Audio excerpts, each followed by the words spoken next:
De 13h à 15h30, vous pouvez miser. Donc, un encas silencieux, vous adressez directement au commissaire-priseur qui est avec l'artiste. Vous devez vous inscrire à chacune des toiles que vous souhaitez miser auprès du commissaire-priseur. Il pourra vous donner l'information sur le prix, les mises, où elles sont rendues. La mise minimale est de 50 $. Évidemment, vous pouvez en mettre un petit peu plus si vous le souhaitez pour avoir l'œuvre vraiment pour vous. Vous avez le droit de miser jusqu'à 15h30 parce qu'à 15h30, il va y avoir une alarme sonore. Donc, le commissaire-priseur, la dernière mise qui sera en train d'écrire sera la mise qui va être vraiment prise pour le tableau en question avec l'artiste. Vous avez le droit de miser avec plusieurs toiles différentes. Donc, comme je vous explique, vous devez vous inscrire auprès des commissaires-priseurs à chacun des artistes qui vous intéressent.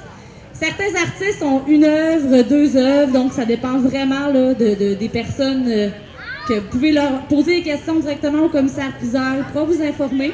On a aussi une petite fiche descriptive des artistes à chacune des stations qui peut vous donner de l'information.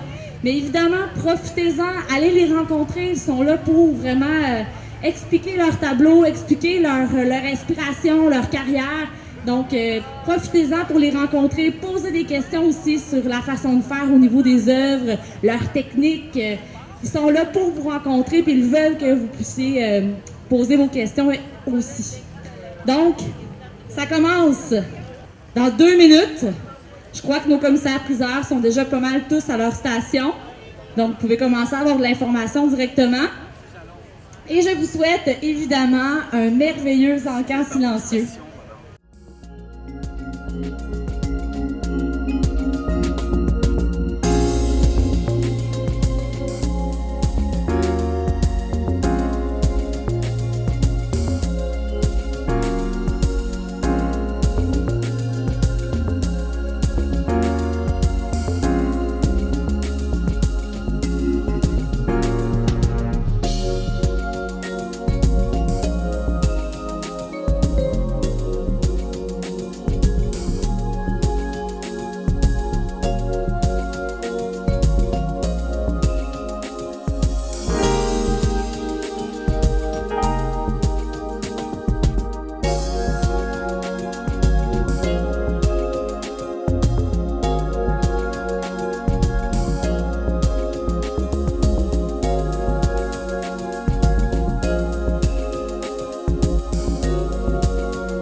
Sur le boulevard d'une grande ville, journée de brouillard, je t'ai vu. Tu te démarquais des autres passants qui circulaient dans la rue. Cheveux en chamaille, aucune parure, comme rescapé d'une grande aventure. Et tu t'en allais ne se pas décider directement nulle part. J'y allais aussi, quelle drôle d'idée, quel curieux hasard. Nous avons marché jusqu'au petit matin, Je t'ai demandé qui tu es, d'où tu viens. J'étais une pièce qui tenait en place une structure bien efficace. Mais la structure s'est effondrée et moi je me suis retrouvé directement nulle part.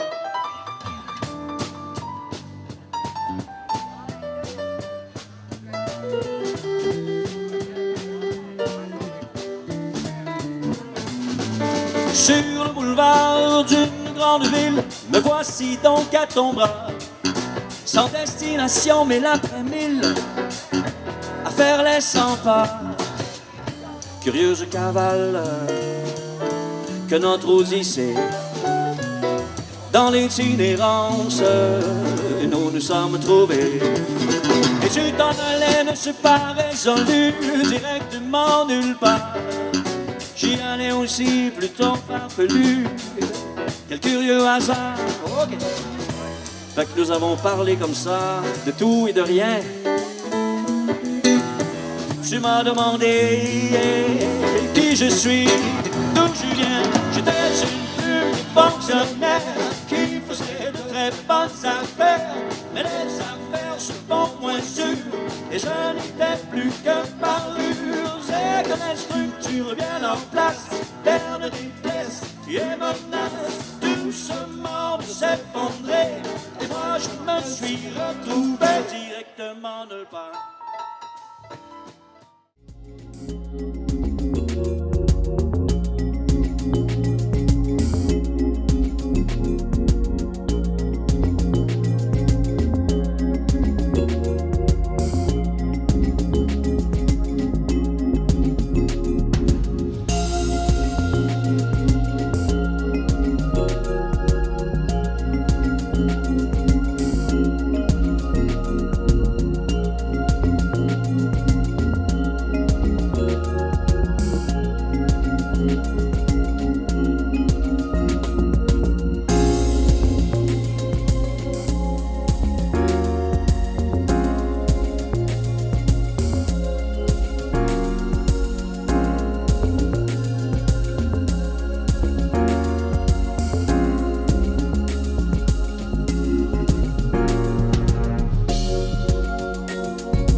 Et les miroirs ont les yeux. Regarde tes sens en éveil. Marche-toi si tu le peux. Ta vie est une statistique compilée par ordinateur. Ton nom s'écrit en numérique sur un écran couleur. Quelque part dans un circuit, on est en train d'écrire sur ta vie. Paranoïa, paranoïa, paranoïa, paranoïa. Ta ligne de vie est un graphique, ok, dans une méga mémoire, à l'intérieur d'un micropuce. On a rédigé ton histoire, sur toi on en sait un peu plus. L'anonymat n'existe plus, on sait de toi ce que l'on veut. Faudra savoir être à l'affût, faudra savoir jouer le jeu. Quelque part sur un clavier, on est en train de te raconter paranoïa, paranoïa, paranoïa, paranoïa. Ta ligne de vie est un graphique, de tes débuts jusqu'à ta fin.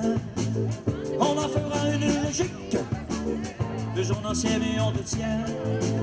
J'ai peur de n'être plus personne qu'un spécimen non spécifique. Je fréquente comme on horizonne, pas sur une carte magnétique. Plus on en sait, mieux on me tient. Plus on en sait, mieux on me tient. Quelque part dans un circuit, on est en train d'écrire sur ma vie. Paranoïa, paranoïa, paranoïa, paranoïa.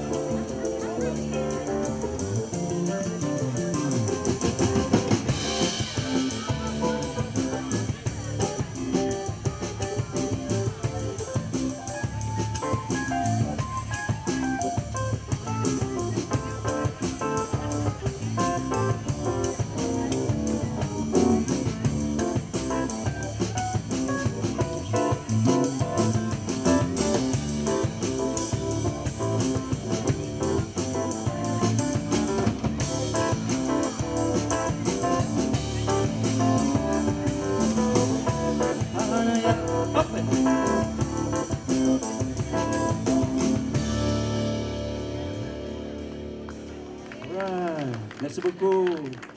Jocelyn Vigueur, mesdames et messieurs. François Marion, mesdames et messieurs.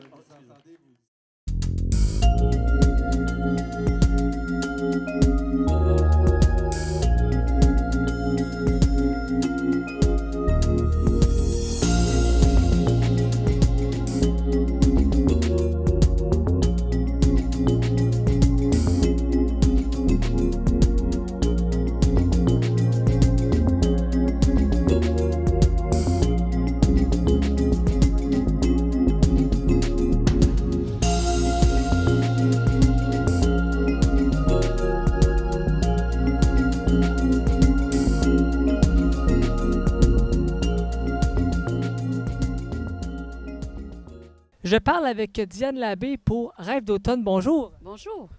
Comment vous trouvez votre expérience ici présentement? Est-ce qu'on est satisfait de la semaine qu'on a eue? Oui, effectivement, je suis très satisfaite. Ça fait la première fois et je suis ravie d'être ici. Les gens sont chaleureux même, ils nous parlent beaucoup, tout ça. C'est agréable. Parlez-moi un peu de vos toiles que vous faites pour Rêve d'automne, parce que là, en arrière-plan, présentement, on voit des toiles, vraiment des paysages magnifiques avec beaucoup de couleurs. Donc, qu'est-ce qui vous inspire quand vous faites vos toiles en question? Moi, je suis de Sainte-Adèle. Fait que sûrement que les couleurs sont spectaculaires, tout ça, un peu comme ici. Et j'adore l'automne. Fait que pour moi, c'est facile. J'aime faire des paysages, ça, c'est ma tasse de thé. J'aime bien. Faire de l'ombre et lumière aussi. Si vous avez remarqué d'ailleurs, mes toiles représentent beaucoup ombre et lumière. Et je suis internationale aussi. Je suis allée en France, en Belgique, plusieurs endroits. Puis là, je m'en vais au Maroc. Et avec les cercles des artistes peintres, là, j'ai l'opportunité d'aller là-bas. C'est pour ça que je suis là-bas. Et j'ai eu plusieurs médailles et de diplômes d'honneur aussi. Oui, bien justement, on peut voir présentement 2 médailles, dont une d'argent et une de bronze.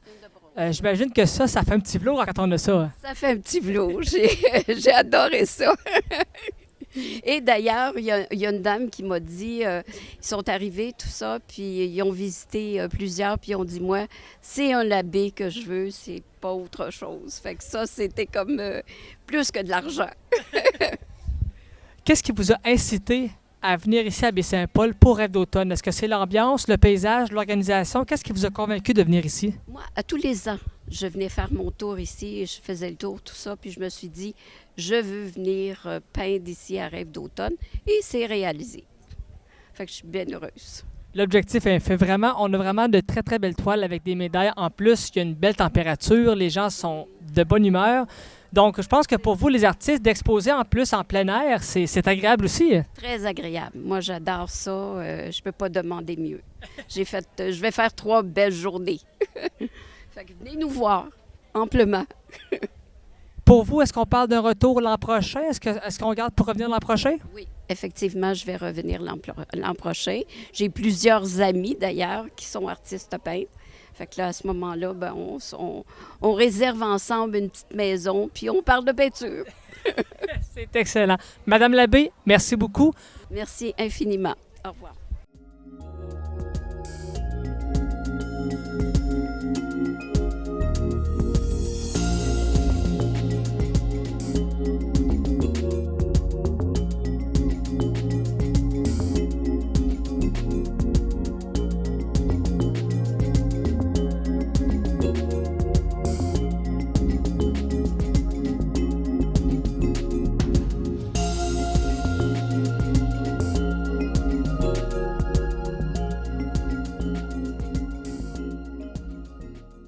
Marie-Paul Barolet pour Aide d'automne, bonjour. Bonjour, bravo. Première participation pour vous cette année. Comment est-ce que vous trouvez l'ambiance et l'organisation? Bien, c'est ma première participation à vie parce que c'est la première fois de tout. Et comment je trouve l'atmosphère, c'est super. Les gens sont au rendez-vous et le soleil aussi. Fait qu'on ne peut pas demander plus. Vous, on parle artiste peintre, vous avez peint des toiles absolument magnifiques avec des couleurs vraiment qui ressortent.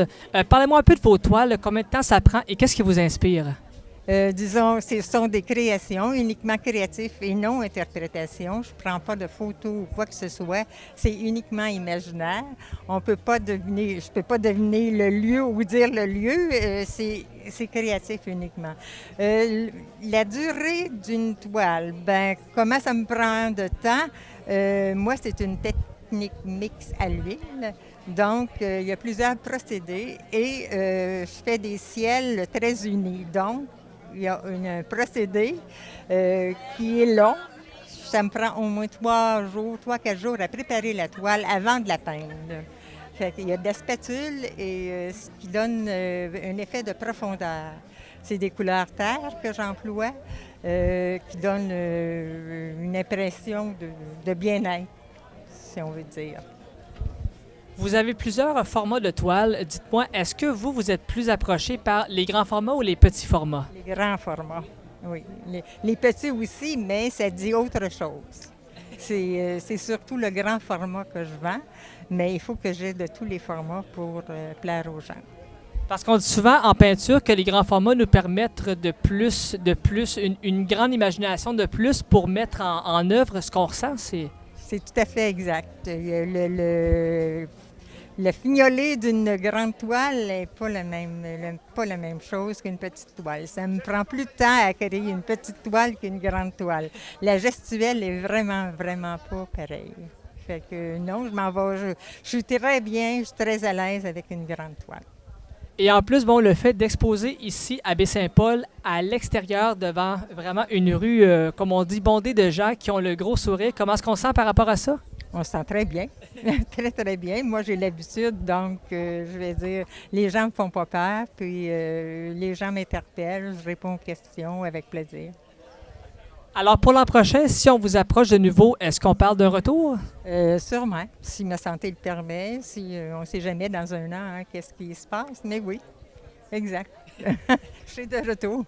Excellent. Marie-Paul Barolet, merci beaucoup et bonne continuité. Bien, merci bien.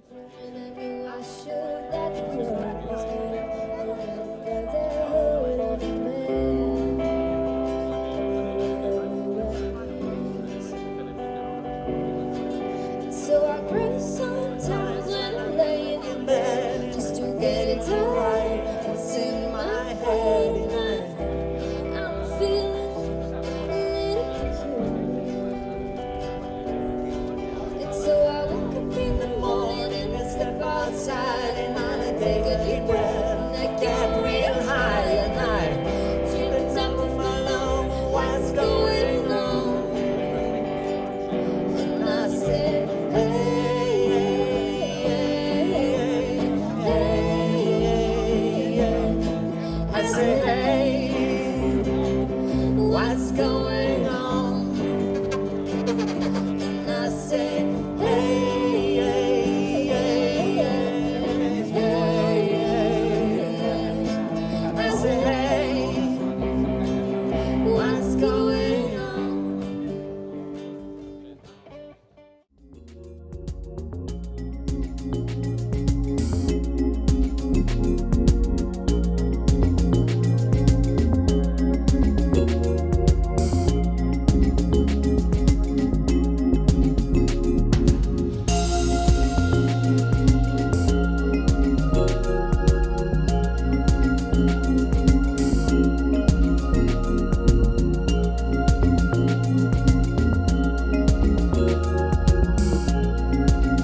Daniel Laramé, sculpteur pour Rêve d'automne, bonjour. Bonjour! Comment est-ce que vous aimez votre expérience présentement? Est-ce qu'on est agréablement surpris? C'est pas ma première visite à Rêve d'automne, mais cette année, il fait beau, le monde est là, c'est très agréable. Puis c'est une belle expérience tout le temps. Qu'est-ce qui est venu vous chercher pour participer à Rêve d'automne? Je suis représenté par la galerie de Guylaine Fournier ici à Baie-Saint-Paul. Puis quand je peux venir, parce que j'habite quand même loin, mais quand je peux venir, j'aime participer à l'activité. Ça représente la galerie. Puis ça donne l'occasion aux gens aussi de voir d'où on part pour arriver à une sculpture en finale. Parlez-moi un peu de vos œuvres. Bon, on a beaucoup de matériaux. Quel est votre matériau principal quand vous faites de la sculpture? Moi, je travaille toujours avec de l'argile. C'est de la faïence. C'est une argile qui se travaille bien, elle est malléable, elle ne sèche pas trop vite. Puis, on peut y faire à peu près tout ce qu'on veut. Fait que c'est ma terre de prédilection. Seriez-vous prêt à dire que l'argile est l'outil le plus facile à manipuler pour faire la sculpture? Pour moi, oui. Un sculpteur de bois dirait d'autres choses. Mais moi, j'adore travailler avec l'argile. Puis de l'argile, de temps en temps, on passe au bronze. Mais c'est toujours l'argile le point de départ. Combien de temps ça prend pour faire une sculpture comme on peut voir à l'écran? Est-ce qu'on parle, j'imagine qu'on parle, il y a beaucoup de préparation parce on fait des plans, parfois on fait des croquis, on change d'idée. Comment ça fonctionne? Moi, je fonctionne par improvisation. Quand je suis arrivé ici ce matin, j'avais aucune idée de ce que je ferais aujourd'hui. J'avais préparé mes tâches, j'appelle ça des gombi. C'est un quart sur 2 jambes, tout simplement. À partir de là, je commence à monter, je commence à travailler.